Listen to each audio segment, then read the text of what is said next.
Welcome or welcome back to Heretic Owl Tarot. I'm so glad that you're joining me for these messages. It just brings me so much joy to read your cards. Speaking of, my calendar is now open for personal readings. The link for that is in the description below. Of course, anything you could ever want to know about this reading is going to be in the description below. And honestly, that's really all I have. I'm not even sure what decks we're going to be using yet. I just started getting that like poking feeling last night to start putting out messages again. So that's what we're going to do. And this is probably the quickest intro I've ever done, but let's get into it. Hello again. It's just habit that I say that now. I'm sure I said that in the intro or something similar. But anyway, let's see who's next.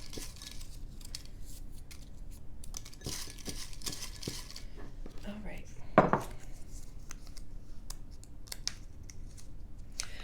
5-1. I'm a 5-1. So, shouts out to you, 5-1 gang.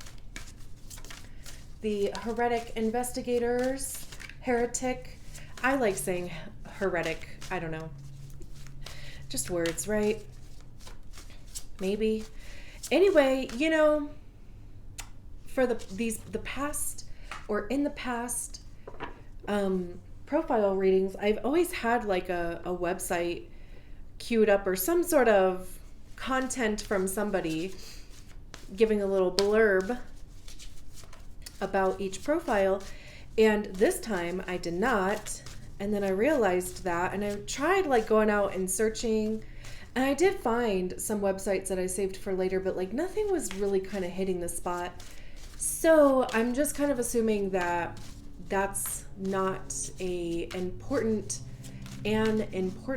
part of the message this time around. But if this is your first time seeing any one of these videos, welcome. But I also just wanted to kind of do just a quick, overview. I wasn't expecting that, but we'll keep it. So the fifth line, heretic or heretic, however you want to say it, that is I believe that they call it, the general, some people call it the hero, because there is a projection field that comes along with the fifth line. And generally that's some sort of projection that you can save the day. You can step in, take over, save the day. And sometimes, you can, maybe you have in the past.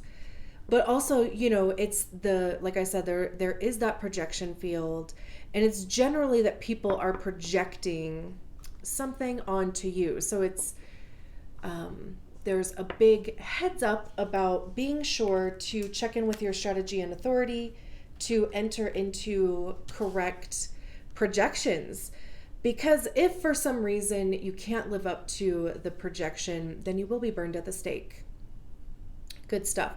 And I'm sure that has happened to you at some point in your life where, friend groups, jobs, family, even, it's just like all of a sudden there's a shift and you somehow become the bad guy. And it's kind of all over from there, right?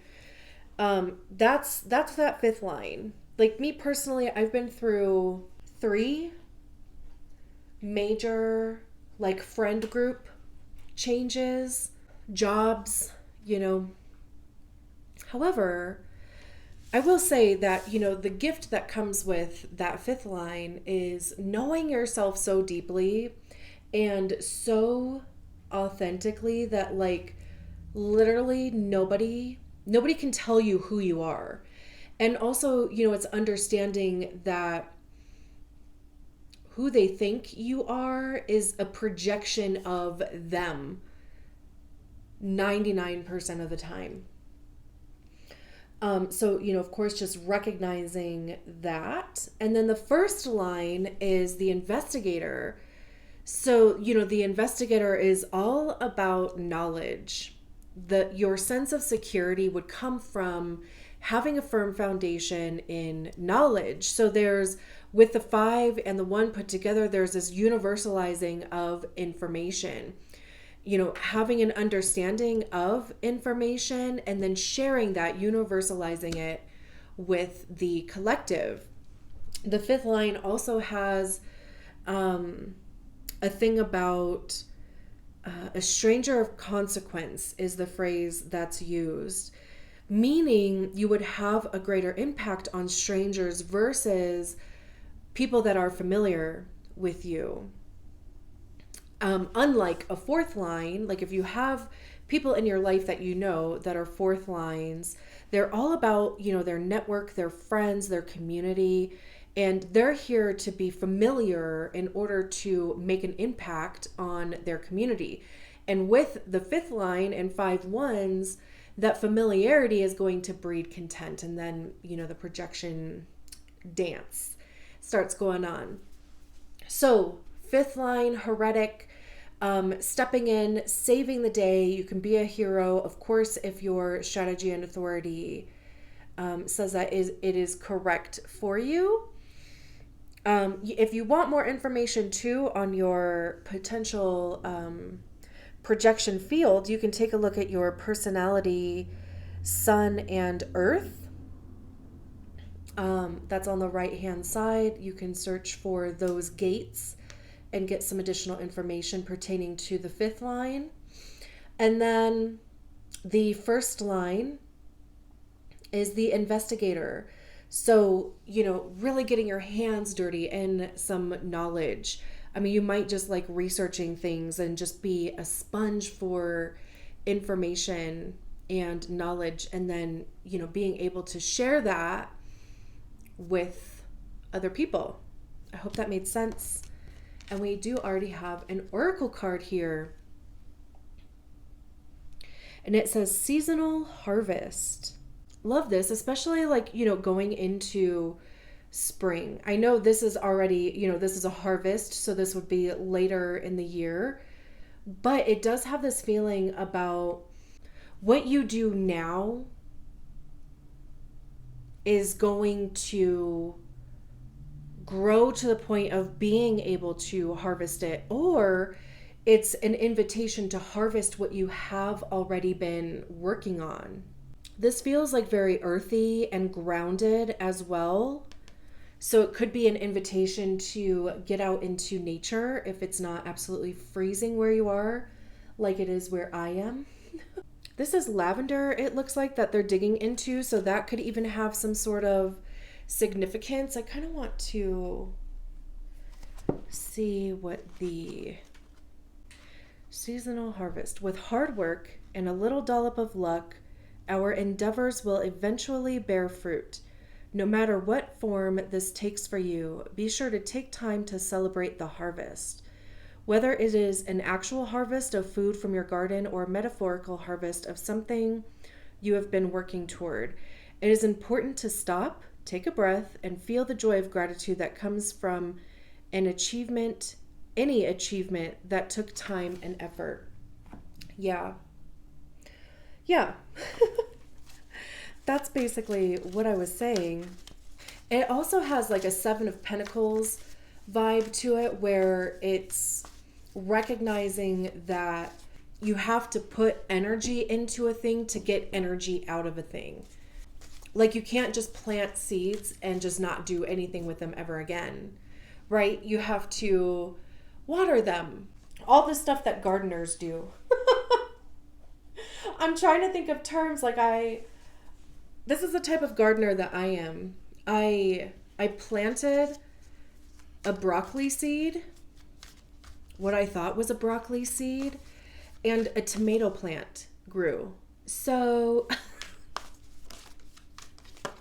that's how good I am at gardening. Houseplants, I'm pretty good with houseplants. Outside gardening, that's the next step maybe. And maybe too, Because like I said, I'm a 5-1. Also, look at this.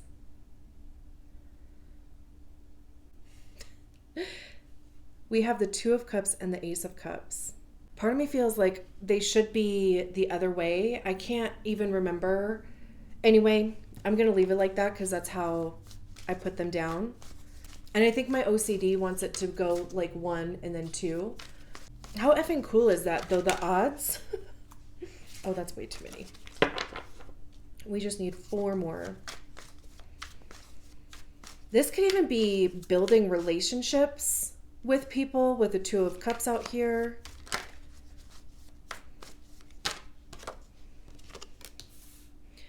The King of Cups. Okay, look at all of this cups energy out here. I love this. But I was staring at this card as I was shuffling, and I think it's interesting that they have this bundle in their hands. And to me, it has this feeling that they're about to plant it. So again, you know, especially with it being March, and at least in the northern, you know, hemisphere, we're still in winter going into spring. And this is kind of around the time where people start even planning their gardens or planning what seeds they're going to try sprouting. You know, like there's more light. Things are starting to warm up a little bit, hopefully, maybe. So it's really about even like preparing and planning for when it's time to transport a seedling basically into the ground or into a pot. 3 more. There's the 3. We have the Two of Wands, 7 of Swords, and the Magician. Oh my gosh, and the Star card. At the bottom, the 10 of Cups. Yeah, okay, let me make sure everything is in frame and then let's get into this. Okay, good. Everything, it looks fine to me, so hopefully it looks okay to you. And hopefully I'm not yelling. Am I yelling? Very interesting. Okay, so let's just start from the beginning. So we have the Two of Cups here. And the Two of Cups is about shared values. It's relationship with other people. But it's also that you and somebody else have your own full cups. Right? Like we can see in this card here.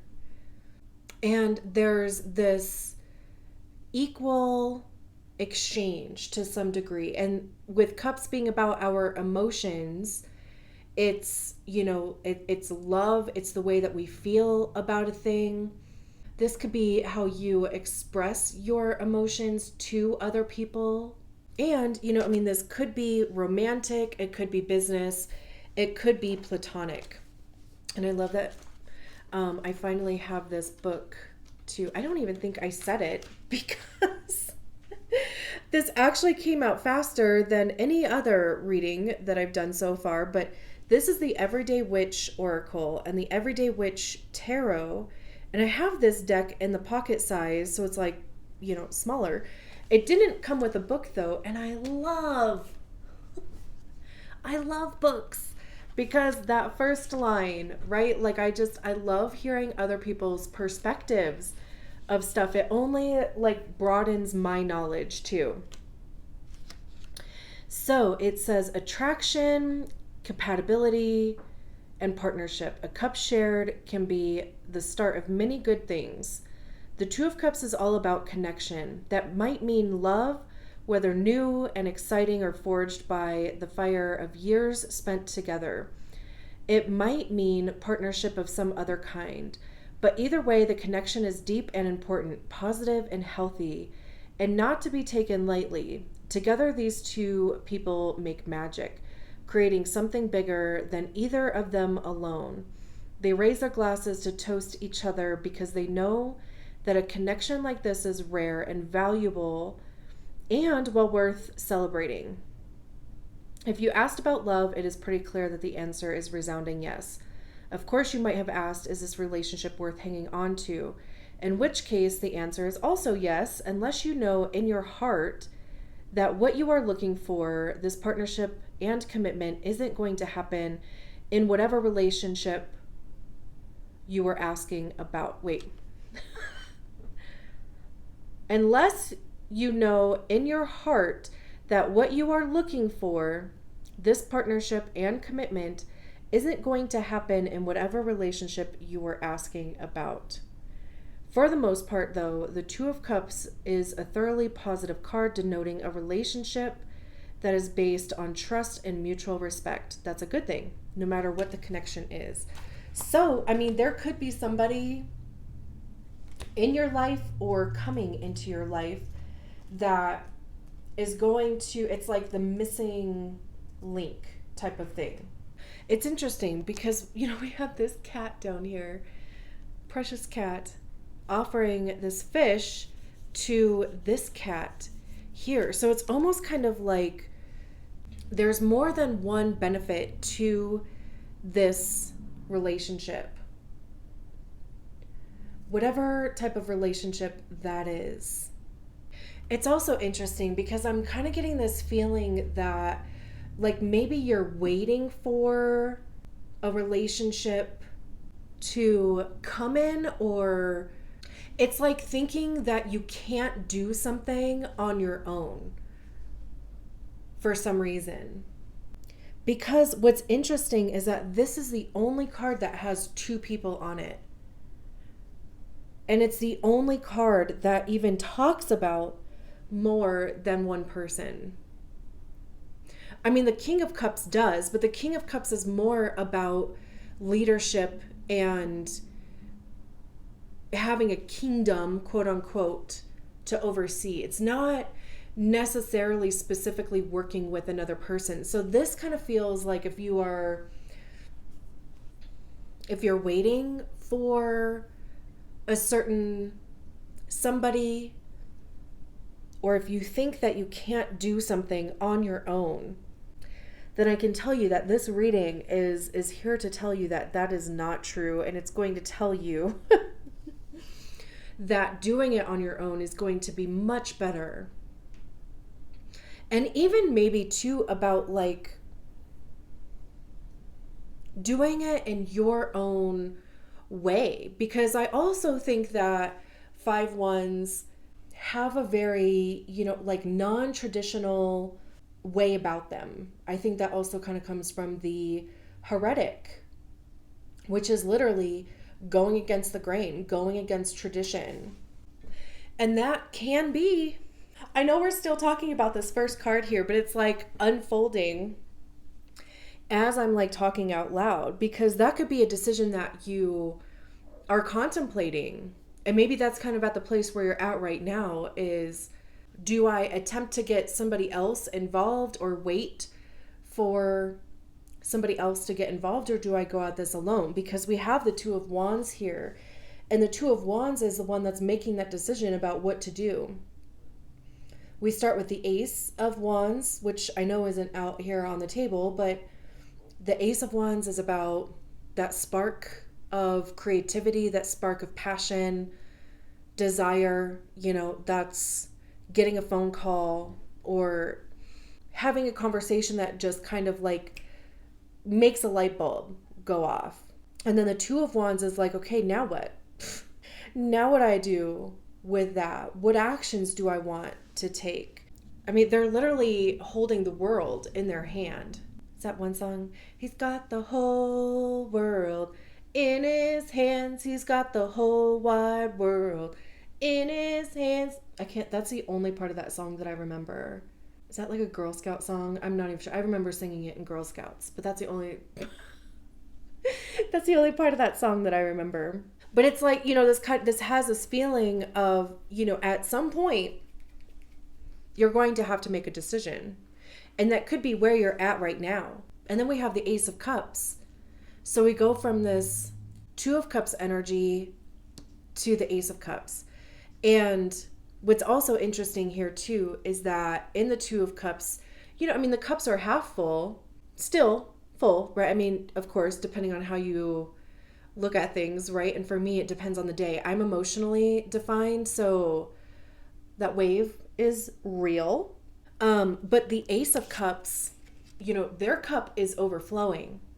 So much so, it's dripping on the ground and it's watering these plants here. It's watering this, giving water to this cat, right? I mean, there's water boiling over here, even though, there's no fire there, but that to me has this feeling about, bubbling up like emotionally, like something is like really simmering. Emotionally though, and this would be something that feels good. These two birds are flying away. Again, like the symbolism of the two, this is like to me, right, like a symbol of realizing that you can do something on your own. You have the capacity to do something on your own. It could be some sort of healing. It could have something to do with an intuitive practice. It doesn't have to. I'm just saying those things out loud. But it is just really interesting to me that we have the Two of Cups. We go to the Ace of Cups and these two birds are like flying away. So it's like the thought that there needs to be two. It's like the notion of that is leaving. The bird has flown the coop, literally. But then we have the Seven of Swords. And the Seven of Swords to me is the card of fooling ourselves. Traditionally, it talks about deception, betrayal, manipulation, lower vibe stuff. That could be you, that could be somebody else. Swords having to do with our thoughts. It's our ego also, because that's generally where we hear our ego is in our minds. It's about, swords have to do with truth, honesty. The Seven of Swords is also sometimes even about taking a risk. There could be something that you're just not even telling people about yet. You don't have to. You're not obligated to tell anybody anything until you're ready. This could be healing whatever had you think that you're not capable of doing something on your own. Because, like I said, the Seven of Swords is the energy of us fooling ourselves. Like, where are we being a bit self-sabotagey? Where is our ego getting triggered? And our ego is just made up of the stories that we've attached to experiences in our lives. And then that became our identity and the way that we view and perceive our realities. So giving yourself an opportunity to really look into those stories. It's inner child work, right? It's all the same. It's all the same thing. But it's like, where are you telling yourself that this needs to happen in order for basically the magician to happen? And if you have been on a healing journey for some time, this would just be another layer of that onion being pulled back. I can't tell if there's something in the window. Oh my gosh, that might actually be a dream catcher. I know you're not going to be able to see it because I can barely see it, but it literally looks like a dream catcher to me. And again, you could even be this could be showing up in your dreams, like having nightmares, but it's being brought into your consciousness in order for you to look at it and heal it. Like literally fill that hole that was created. For me, like in my healing journey, like my inner child journey of healing, I would call them whole cruxes. Hashtag Harry Potter fan. Okay. But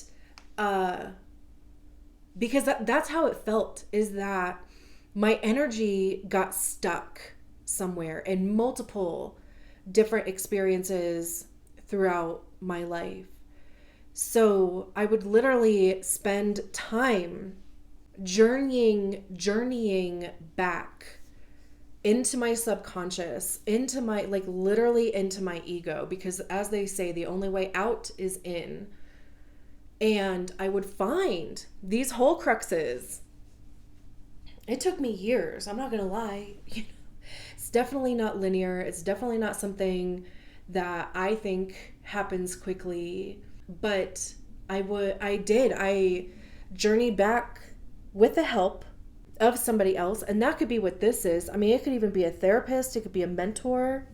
But it's finding where your energy got stuck, finding that whole crux, and literally filling it with so much love, compassion, grace. It's understanding how that story even became a story in the first place, who had a part in creating that story, and it's leveling all of that.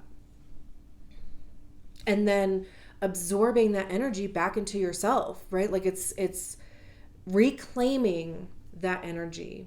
Because then we have the King of Cups, who would be whole. The King of Cups has been through this. I mean, this whole top row here is cups, which I think is so effing beautiful. But, so the King of Cups is going to have a clear understanding of their emotions.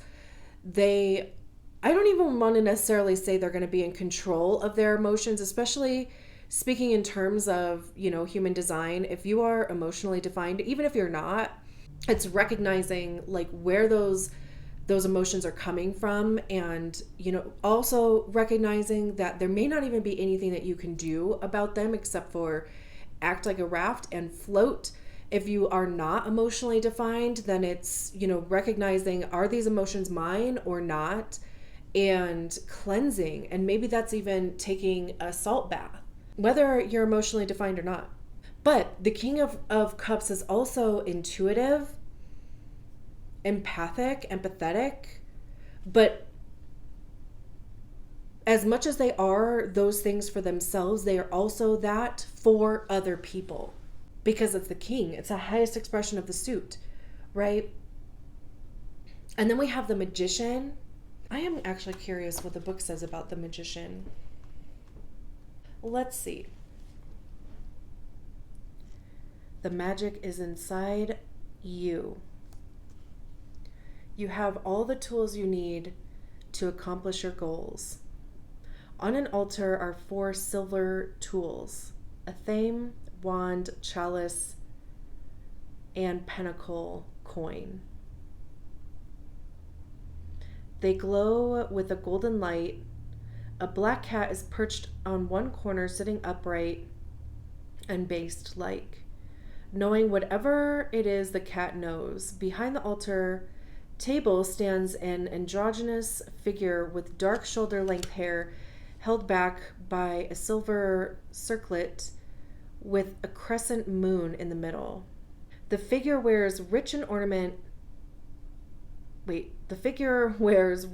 ornate flowing robes. A matching golden glow surrounds the figure and is strongest at their head, heart, and hands. Their arms are raised in the air.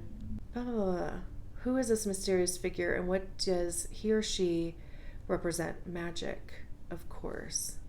The Magician represents our own capacity to balance all the tools of the 4 suits: cups, wands, swords, and pentacles, and use them to create positive change in the world.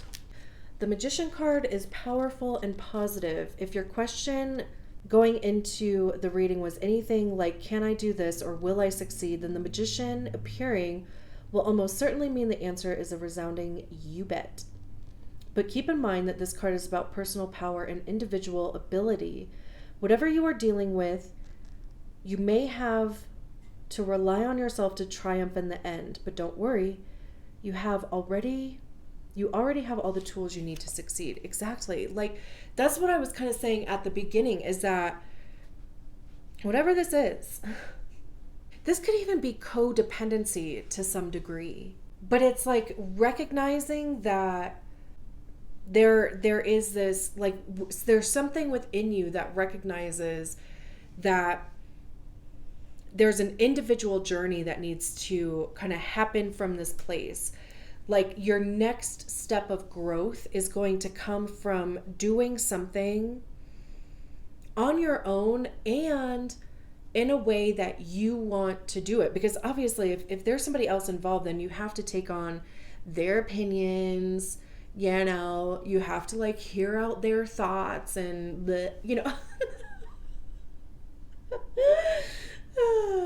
which is fine sometimes, but not everything needs to be a group project. And I love that we start with the Two of Cups and we end with the Magician.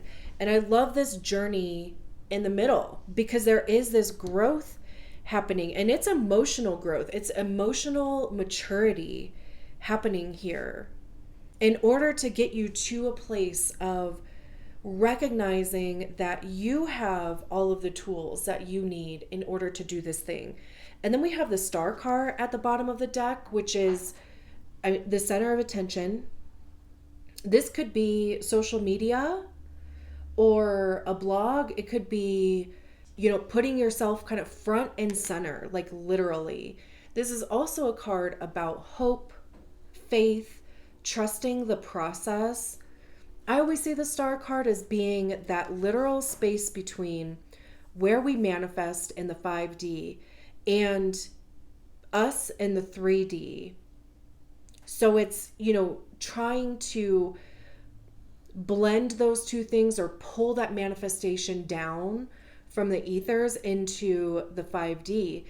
And it's a matter of, again, faith, hope, perspective even, because this is a card of Aquarius. Aquarius is air. Air is about our thoughts and our perceptions. So it's trusting and literally like delusionally knowing that something is literally going to work out, and it will, because we have the 10 of Cups behind, which is community, happy home, happy life. There's a family element on here. This is the King of Cups, literally wearing the same thing without the robe. I don't know where his robe went. But that is the King of Cups. This is the Queen of Cups. This is the Page. And I just know that because I've seen the Queen of Cups and she's wearing the same garb. The Page of Cups is wearing the same outfit. The Knight of Cups is out flying around on his broom somewhere in this deck. But, there's this abundance quality to it too. Feeling part of something. It could be community. It could be, having support from others. We have the 8 of Wands. Before we go, see, there's the Page of Cups. Literally, wearing, he even still has the paint, he or she, I should say, they still has the paint on their shirt. That is so funny. But the 8 of Wands is about fast moving communication. A bit of a whirlwind. Literally, that's a tornado back there. And this person is just trying to, kind of keep these wands together. We have the 2 of Wands going to the 8 of Wands, moving quickly. The Page of Cups is about imagination and even expansion, like allowing yourself to really get creative with your imagination, because really we're only limited by our ability to expand our imagination. There's the 7 of Pentacles. Like I said, this card was even given the 7 of Pentacles. Putting your energy into, like devoting your energy into the growth of something that you see potential in. The 4 of Swords. Rest. Giving your mind a rest. Also recognizing that rest is just as important as the work that you put in. And also too, they're not, look at the difference between these two energies here too. So not allowing, those ghosts and those demons to pop up. We have the 4 of Wands. I can keep going. This is, celebration, getting to a point of celebrating your progress and firm foundation. Again, even this community element, the Emperor.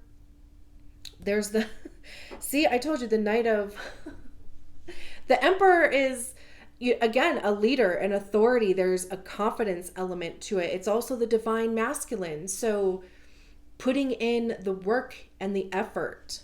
And then, like I said, the Knight of Cups is out there flying around with their cup, trying to find somebody to give it to. There's a shark down here, though, so, just kind of being careful. And then the Six of Pentacles, Six of Cups. I mean, I can keep going. The Nine of Cups. This is all really good. Oh my gosh, how many did I... This is all really good. And this is all possible because you believed in yourself, which is also the Star card. I believe in you, and I'm going to leave it there. Thank you so much for letting me read your cards. Bye.